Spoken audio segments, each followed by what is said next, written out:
Craig Quat has worked in the U.S. Reserve Guard for 4 years. He had a secret that he did not want his military coworkers to know. Nobody ever asked, and he never told.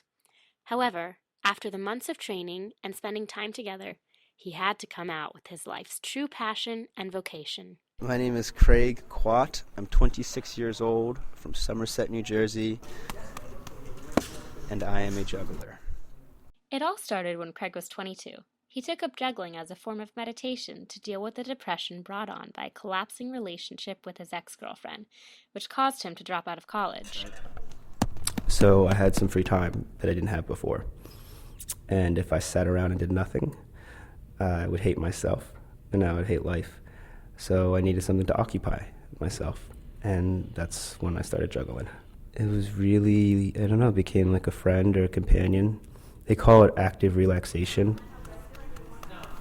because while you're doing this, everything becomes natural, and there's not a lot of room to worry about anything or think about much else, so it is very meditative in that sense.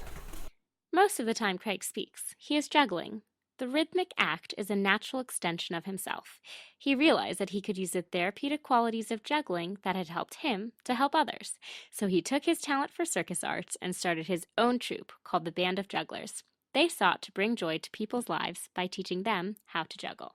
I was driving and I just thinking about different communities or different groups that I thought might benefit from it more than others. I thought the deaf community would be interested. I didn't know anything about sign language. I've never met anyone that was deaf. But then I did some research and found out about a school in Trenton, Katzenbach School. The Katzenbach School for the Deaf, located in Ewing, New Jersey, is devoted to the education of deaf and disabled students. Craig began visiting the Katzenbach School every week since last July with his band of jugglers to teach the students how to juggle. I was pretty set on the idea of teaching hearing impaired people how to juggle, because they talk with their hands.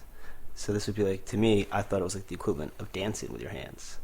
I was like, that'd be so awesome.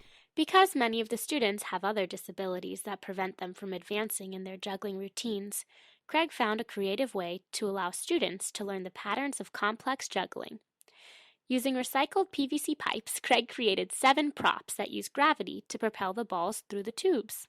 He invited me to witness the props debut at the Katzenbach School.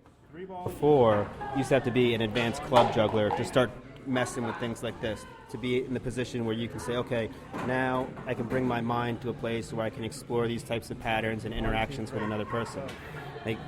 We took all the clubs out of the situation, and you're getting that same experience without having to have that high level of skill. The particular prop tonight was the flux capacitor. It included 6 interlocking tubes that look like laced fingers. 3 tubes pop out on each side so that you can toss a ball into one and see it emerge on the other. Okay, so cross tubes, 3 interlocking tubes, orange and green so you know whose are whose. I drop a ball in my tube, it rolls down and goes to Ryan. Ryan puts it back in the adjoining tube. Simple, we're using 1 ball right now, not that difficult. Now I'm going to use 2. I'm going to send him 2 balls at the same time.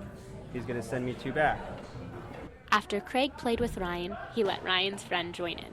Look at these 2 kids right now, watch it. They're focused. And they're achieving a pattern. You can see this happening. It looks like some sort of mechanical device that they're operating, right? Really, they're just playing a game. And if you look at their faces right now, they can't hear me, so I'm not distracting them, but also they're focused.